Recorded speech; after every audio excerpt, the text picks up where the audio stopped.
Welcome back, everyone. Before we dive into today's unfolding story, let me say this. If you've been following the twists and turns shaking the gospel world recently, you already know that what started as one woman's revelation has become something far bigger than anyone imagined. This isn't just entertainment news. It's a moment where faith, trust, and accountability are all being tested in real time. So make sure you hit that subscribe button.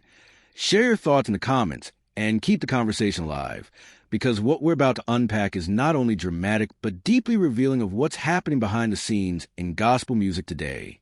When Andria Johnson first stepped forward, many believed her words might stir some conversation and then fade. But instead, what came next was a floodgate of hidden tensions pouring into public view. In the weeks that followed her disclosure about Jonathan McReynolds, other voices began to emerge. Quiet at first, then growing louder. Background singers, former collaborators, even event organizers began sharing stories that suggested Johnson's claims weren't isolated or imagined. One promoter spoke off record to an industry blog, describing tense negotiations and sudden cancellations whenever Johnson and McReynolds were on the same bill.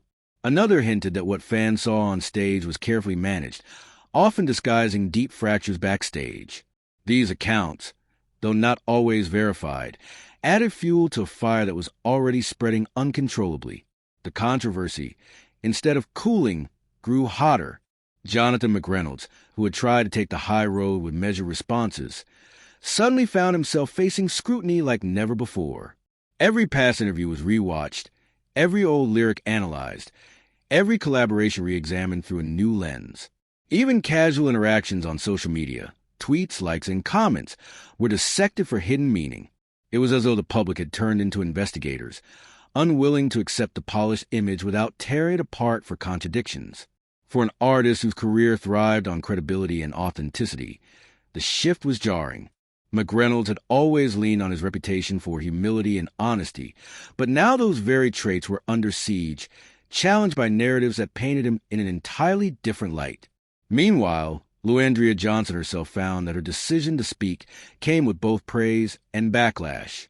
Supporters saw her as brave, finally breaking a culture of silence that has too often protected men in power while punishing women who dare to speak. Critics, however, accused her of stirring division and tearing down another gospel artist out of bitterness or envy. The truth, as always, was more complicated than either extreme. Johnson spoke not from a place of spite, but from a place of resolve, a conviction that her silence had cost her too much already. Yet the more she spoke, the more people tried to box her into one narrative, hero or villain, truth-teller or troublemaker, forgetting that human stories rarely fit neatly into categories. The industry itself could not escape the ripple effect. Festival organizers and tour promoters began rethinking lineups, worried that pairing the two artists would draw more attention to controversy than to the music itself. Sponsors whispered about reputational risks. Even churches, once eager to invite either Johnson or McReynolds to headline events, found themselves pausing, uncertain about how their congregations might respond. In an industry where image is currency, the fallout threatened not just individual reputations, but the fragile ecosystem of gospel collaborations that keep the genre alive. Perhaps the most startling twist came when whispers began circulating that Jonathan McReynolds was not the only figure tied into this conflict. Rumors suggested that other artists and insiders had long been aware of the tensions, but chose to stay silent to protect careers and preserve appearances. Some even hinted that Johnson's revelation was only the surface of something larger, that behind-the-scenes politics, alliances, and personal entanglements were far more complicated than anyone had admitted publicly. Whether these whispers proved true remains uncertain, but their existence alone was enough to intensify the storm. Suddenly, this wasn't just a story about two individuals clashing. It was a story about an industry grappling with its own hidden fractures, about a culture that rewards silence until silence becomes unbearable. As the weeks dragged on, fans became divided in ways the gospel community has rarely seen. On one side were those who believed Jonathan McReynolds should be held accountable, that even the suggestion of private hypocrisy was enough to warrant deeper scrutiny. On the other side were those who insisted Andria Johnson was being used as a pawn in a larger narrative, her testimony twisted by media and critics hungry for scandal. The middle ground, though quieter, wrestled with complexity. the reality that both could be flawed, both could be telling their version of truth. And the real issue lay not in choosing sides, but in confronting the systemic culture that allowed such disputes to fester in silence for so long. In many ways, this part of the story is more explosive than the first.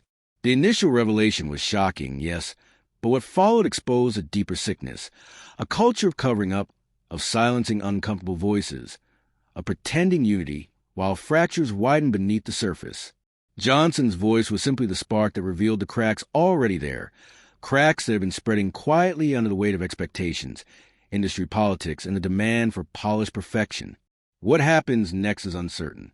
McReynolds continues to perform, though with noticeably more guardedness. Johnson remains unflinching, though the personal cost has been steep. And the gospel world, once able to dismiss scandals as isolated incidents, now finds itself staring at a mirror it can't look away from. The questions raised go beyond two individuals. What kind of culture has been created in gospel music? Who gets protected? And who gets punished? And most importantly, what must change the gospel message is to remain credible to the very people it seeks to inspire. So as the story unfolds further, remember, it isn't about tearing anyone down. It's about recognizing that truth, however painful, is necessary for healing. It's about understanding that the people who sing about grace and redemption are human too, and when their humanity is exposed, the community has a choice: cover it up again or finally deal with it. That choice will determine not just the careers of Johnson and McReynolds, but the future credibility of the entire gospel industry. And so we end here for now, but the story is far from over. Like, comment, and subscribe to the channel so you don't miss the next chapter. Because if what we've already seen is any indication, the revelations to come will only get more intense.